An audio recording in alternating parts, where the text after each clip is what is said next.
We have got football in focus from the location on Battleground, teed up indoors. We've got Enad Haddad with us to start off today with the NFL. We're going to have Bryant Roche here later on, hopefully. Then also Mike Fanning joins us. Some Eastern Guilford guys will be here tonight from Eastern Guilford football team. So a lot of good football in focus to be talking about.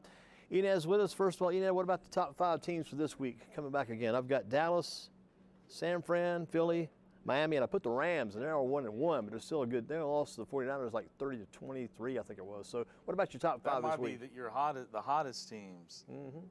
Well, Dallas just lost Travion Diggs, their cornerback. He tore his ACL in practice about an hour or two ago. Wow.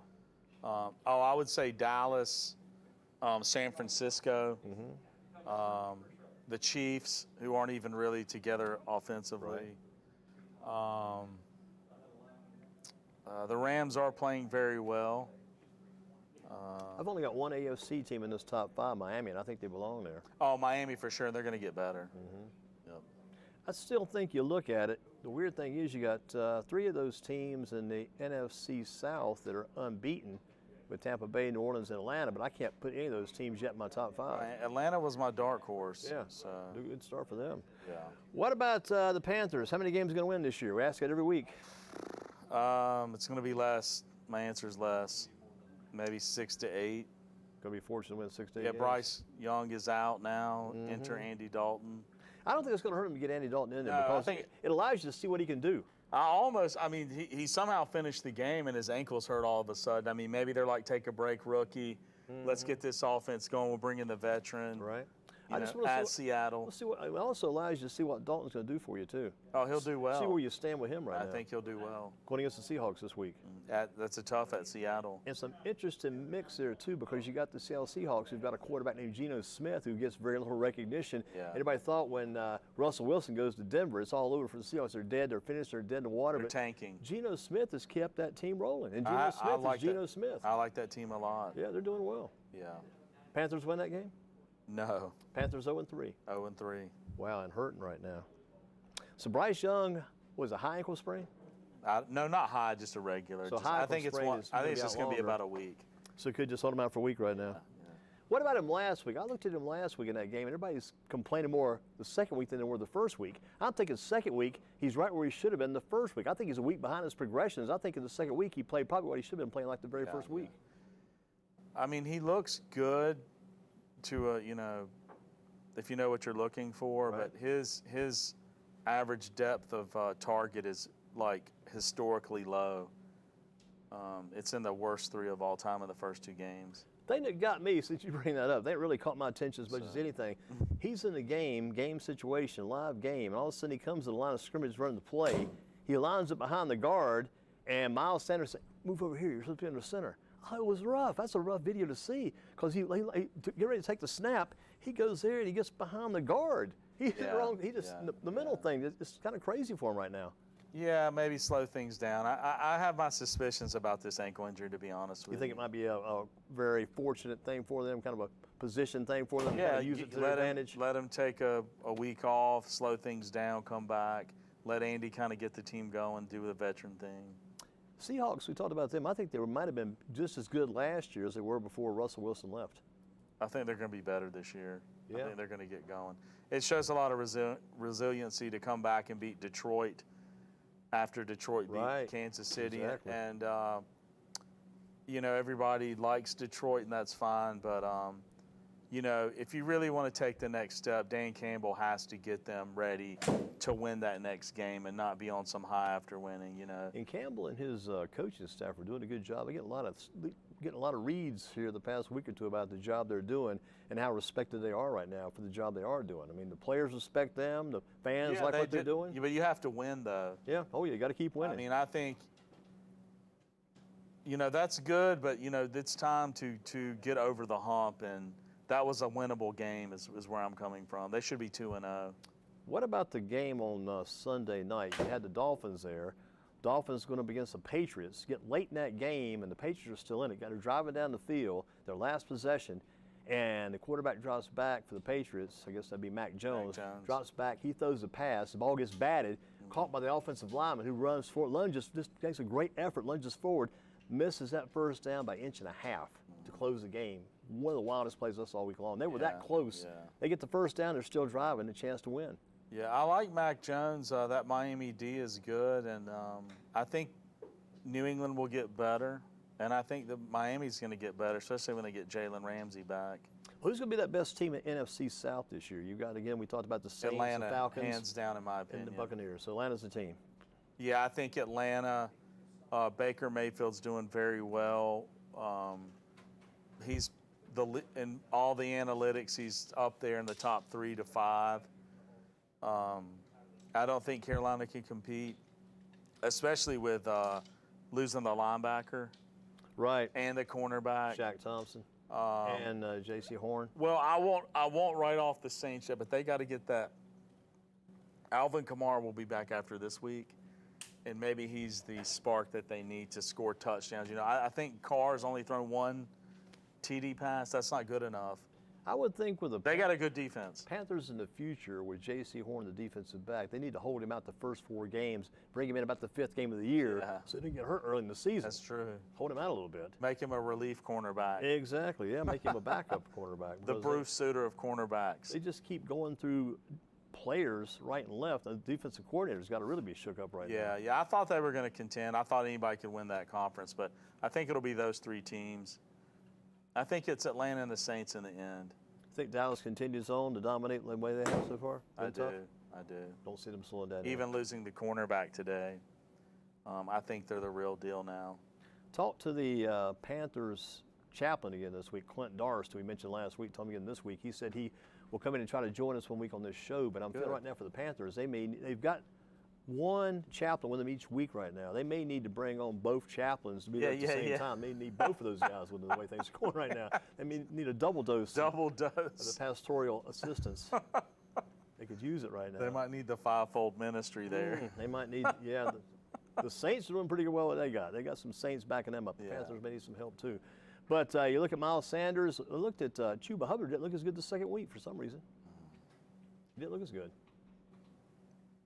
It's just not a good running game. I tell you, Deontay Foreman, he sure was good when he was there. I wish they would never lost that guy. They're not even using it. That guy gave 100 yards a game every game he ran. With that line, they need a north-south runner, and Miles Sanders, he can do a little bit of that, but he's just, he had a career year with the Eagles last year and cashed in. The bad part is you get that guy that had the career year, he comes to you and he's got nothing in the tank.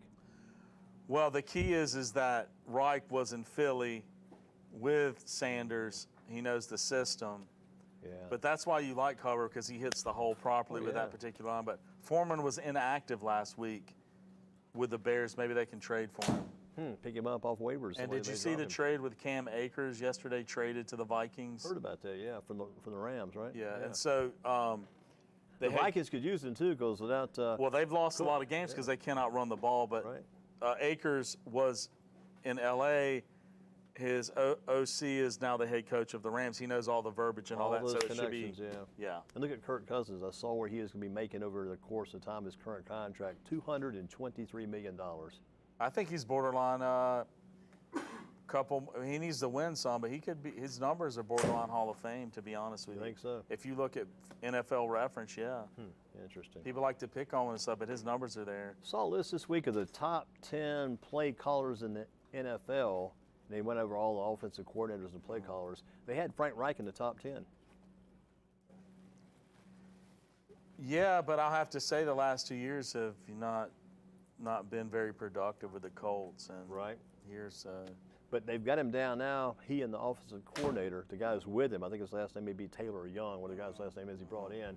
They said that guy will take. Right now, Frank is still calling the plays. He's calling the plays on the field, but the other guy will take over eventually. But I would think with Frank Reich, he's got some work to do right now. With he does have the skills and experience. I mean, Tell you the quarterback he had with the Colts when he was active with the Colts, that quarterback, back when Rivers was there, man, you couldn't hardly beat what that guy could do. Yeah. Because that guy could see a field and he could pick a field apart. Yeah. I mean, they're young. They have a rookie quarterback. It's a whole new regime. He'll be fine. Talk about the Panthers a lot in detail since that's our local team. What's going to make them a better team, you think, this week with Andy Dalton at quarterback? Just a veteran presence, running the offense properly, just sustaining drives to help the defense. Are there any established receivers on this team now? The wideouts. Anybody established yet? This Mingo guy, they like Adam him. Thielen. DJ Chark has had 1,000 Thielen caught a yards. TD last week in the Chark two-point is conversion. back. Thielen's there. Hayden Hurst, the tight end's good. And then you have Mingo, who is a Deebo Samuel type guy, big body guy. And then Terrace Marshall, very good guy from LSU in his third year. He wasn't used last week, but I mean, they have enough weapons. You follow him pretty close. What are they going to do now with Shaq Thompson? I know they got Frankie Louvu who's going to get a little extra work now. He's getting a lot of work anyway. Say the name? Shaq Thompson with Shaq. No, the replacement. He has 2 last names. I don't know that guy's name right quick. I know you're talking about the replacement. He's pretty solid. I cannot think of his name, but I was doing a little research yesterday. I think he has hyphenated last name. So, Brian Burns is still fine, right? No problem with him. Yeah. Well, do you think he's going to get that contract worked out? I don't know. Who are you watching when it comes Sundays and Thursdays and Mondays, all these nights of football? Who are you watching? Who's the team you watch? I do a lot of religiously. fantasy. Who do you watch? Who's the team you cannot skip watching that? You got to watch that team every week. Who's your team to watch? To me, Jacksonville. You like watching those guys? Just because they're underrated and they're still developing. I know Lawrence hasn't had the best start, but I think they're just very interesting. Plus, they've had some good matchups. But I'm watching every game. I do a lot of fantasy football. Tonight is San Fran, the Giants, right? The Giants at San Fran. Yeah. That's a crazy team, too, the Giants. They got beat that first week 40-0, and they came back and won a tight game last week. Just a big win for them.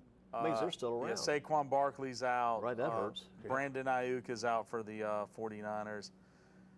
I think you're going to see Elijah Mitchell, the backup running back for the 49ers, get a lot of work because CMC's had a lot of carries, and they're going to lighten his load here. I think they're just going to try to hammer them and get the win and get out of there. They may use McCaffrey more of the passing game, some instead of running the ball as much. Yeah.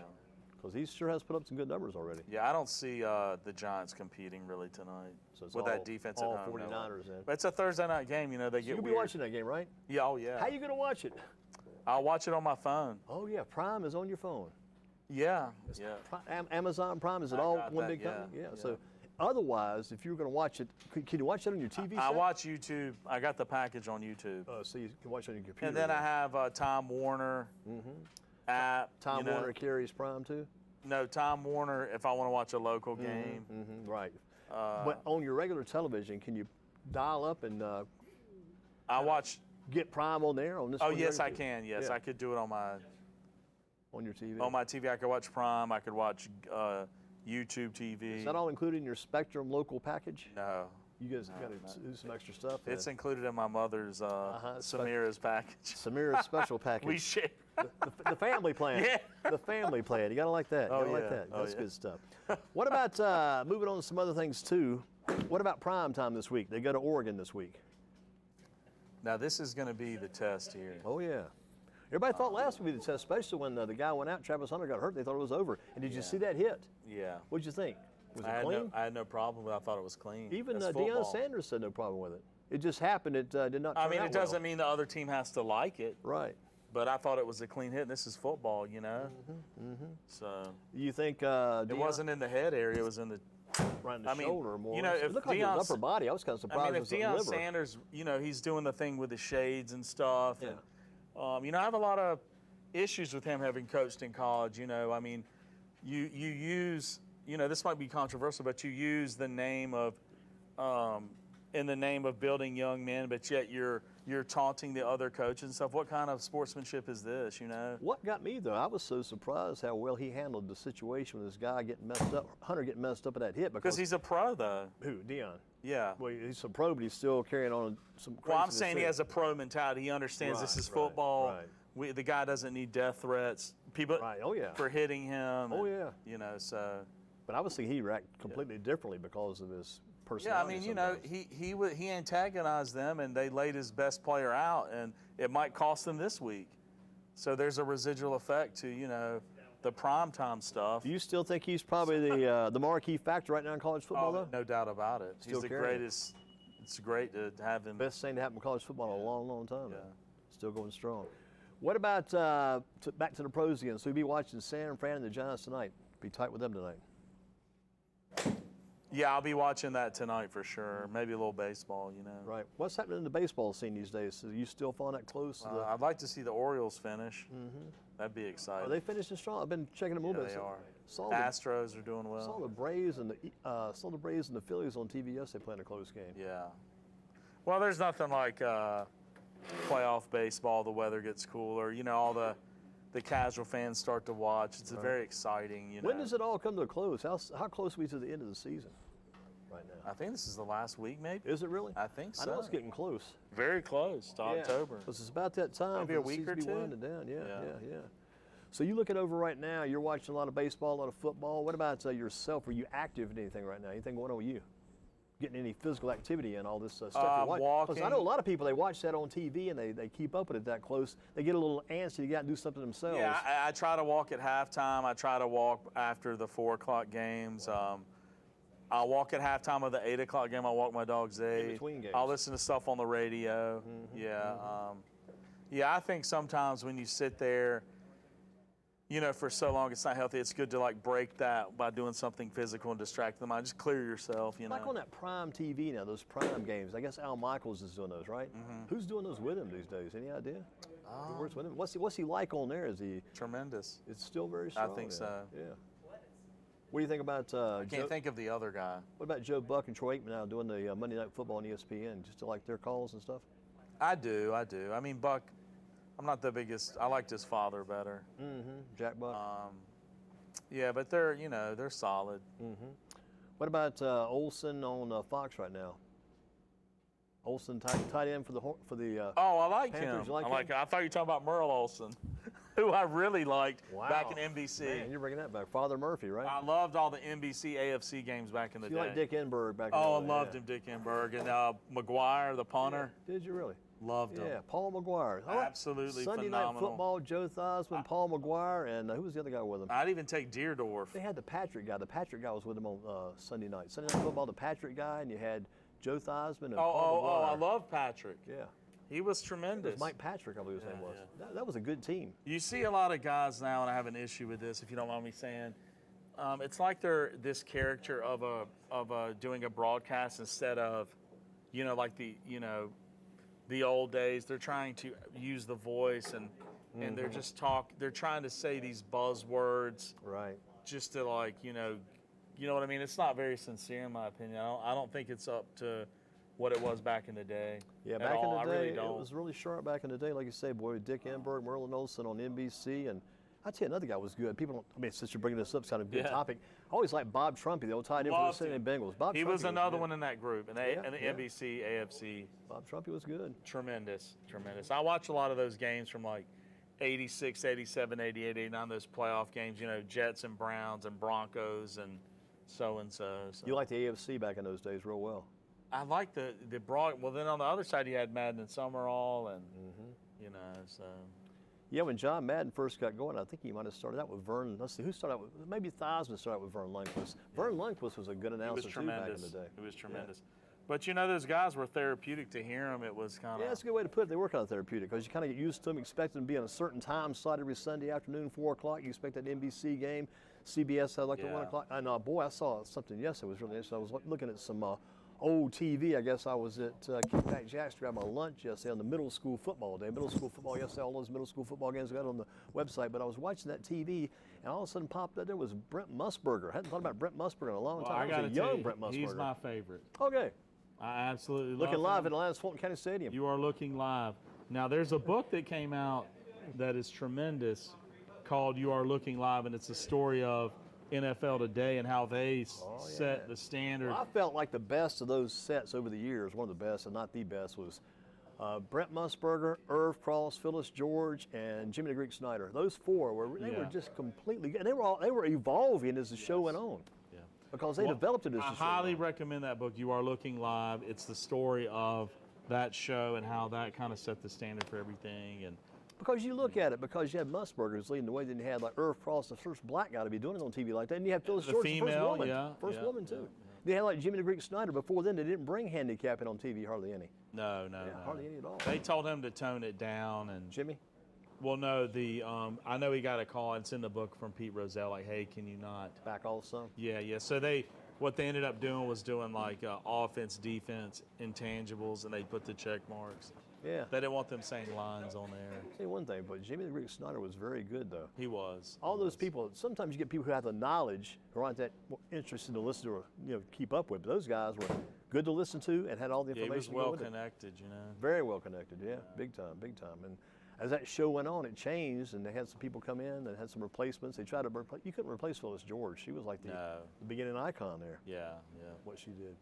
But Brent, I mean, he's got great stories. I always try to listen to him on certain podcasts. He was the voice of the Raiders, I think, not this year, but the year before, too, which was awesome. And he's into gambling now, like gambling sites. Is he really? Or doing shows on stuff. He's in his 80s now. Watching that stuff yesterday, too, is always kind of fun to see the people from the past. Some of these people aren't even here anymore. I was watching that on the TV that had the ACC network, flipping back to those guys, and they showed Mike Hogwood back in the day. And he was a young Mike Hogwood. He was very good on ACC Sports. Did he pass? He passed He's been away. dead a couple years ago. Yeah, I remember that. Had a guy named Doc Walker. You ever remember Doc Walker? Yep. He was with Mike Hogwood on some of those. And Doc Walker was a very good broadcaster, too. Former tight end in the NFL back now, in the if I day. tell people your name, Andy Durham, they think you're the voice of the Tar Heels or related Yeah, what I do sometimes occasionally or related to. On a website, sometimes I'll just put it down. So we had at the game, calling the game, I had my guy Don Tilley who helps, had Niall Harris helps us now, Niall, and we had Woody Durham Jr. there too. I just throw that in for fun. Because nobody cares anyway, so just throw it out there what the heck. You can say what you want to in those deals. Yeah. Just put your name out there. And always too, when I talk about the Western Guilford deal, it's always Western Guilford, the old school, I say, go to Western Guilford, the Doug Henderson Stadium, the Joe Robinson Field, the Bill Hollifield Gymnasium, the Mickey Tuttle Court, and the Andy Durham side ditch out front. It's always Andy Durham side ditch in front of the school. You got to go check it out. Okay. Western Guilford. But Western Guilford has won one game this year. They do have one win, beat Southern Guilford. Well, that's good. And they got killed by Northwest last week, 52-0. We called the was it 2 years ago? A couple years ago? The Southern game, we were there. You were there that night, yeah. Yeah. That's hard. You were doing football with us that night. Yeah. That's amazing. The versatile Enad Haddad. Yeah. But you hadn't done a basketball game yet, have you? No. Got to get you in a basketball game sometime. No. That'll be some fun. I'll drink a bunch of coffee and do it. Yeah, do that. It'll work for you. But basketball goes so quick, and you got that you got that 8-minute quarter clock. It just flies through. Basketball's over in a hurry unless they start saving all the timeouts and a bunch of fouls late in the game and a real close game. But yeah, you were there for the Southern Guilford game. That seems like something that's been like a Western Guilford tradition in recent years. They get on our broadcast against Southern Guilford. I guess that's the one game they have a chance to win, so got to get that game in there. Yeah. Have you been to any local football games this year? No. Nothing. Nothing. No Guilford, no A&T, no high school games? No, I have not. Any inclination to attend? Yeah. I mean, I've talked to Brian about it, maybe going with him. Follow along, check it out? Yeah, I keep up with A&T, because I was coaching there. Yeah, what was really interesting a couple years ago when we were doing all the football around Thanksgiving time, you got hyped that one time at Thanksgiving and said, I'm going to go to that next game. You're ready to get out to Northern Guilford. You were pumped. I remember that back in the day. Really pumped up about that. Yeah. But those announcers back with the NFL back in the early days were really good ones, and I hope we haven't left anybody out tonight, some ones we talked about. But Joe Theismann, he was great when he got going, and Vern Lunk was outstanding. He was doing a job there. We mentioned Bob Trumpy. I mean, you go on and on those guys. Yeah. I'll tell you the truth. I mean, he did not do too well later on, but O.J. Simpson wasn't all that bad. He was pretty good. He was pretty good. Don Meredith was great, too. He was great. That team on Monday Night Football, the best team they had was probably when they had Frank Gifford, they had Howard Cosell, and Don Meredith. I loved Howard Cosell. You know where he was born? Winston-Salem, yeah. Yeah, Winston-Salem guy. Yeah, I don't think people understand how big of a deal Monday Night Football was then. Boy, it was a factory back then. And to watch the highlights at halftime. Yeah. That's the only time you could see anything. Tell you what, you bring it up. Or Alcoa. Oh, man, I had Alcoa on my website a couple weeks ago. Did you see the website article I did? I had to get to Alcoa. The website looks good, by the way. You like the new white, black and white? It's all in black and white. Yeah. It's got to be in black and white. Yeah.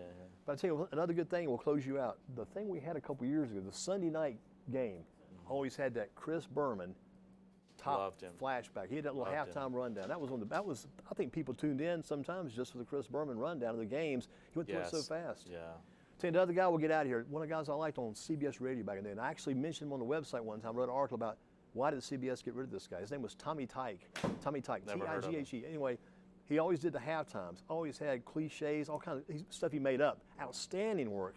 But they let Tommy go. Well, you had to do that back then. There wasn't to get people's attention. Yeah, you had to. They got rid of him for a guy who had a better voice. I think was what they changed. But I mentioned Tommy on the website, talking about where's Tommy Tide? What happened to Tommy? And all of a sudden, Tommy found it somewhere on the internet. Said, "Here I am. Thanks for giving me a plug." So you never know what might happen to those deals. Speaking of great voices, you're next. Yep, we got Mike Fanning coming up next. I think the clock is going off right now. They call that a segue. The alarm clock is right here for us, and we'll check the alarm clock later. Thank you, Andy. Excellent work. appreciate you. Love talking about those old announcers. Excellent work. All right, thank you. Enad got us covered. Let's get Mike in next for Grimsley football on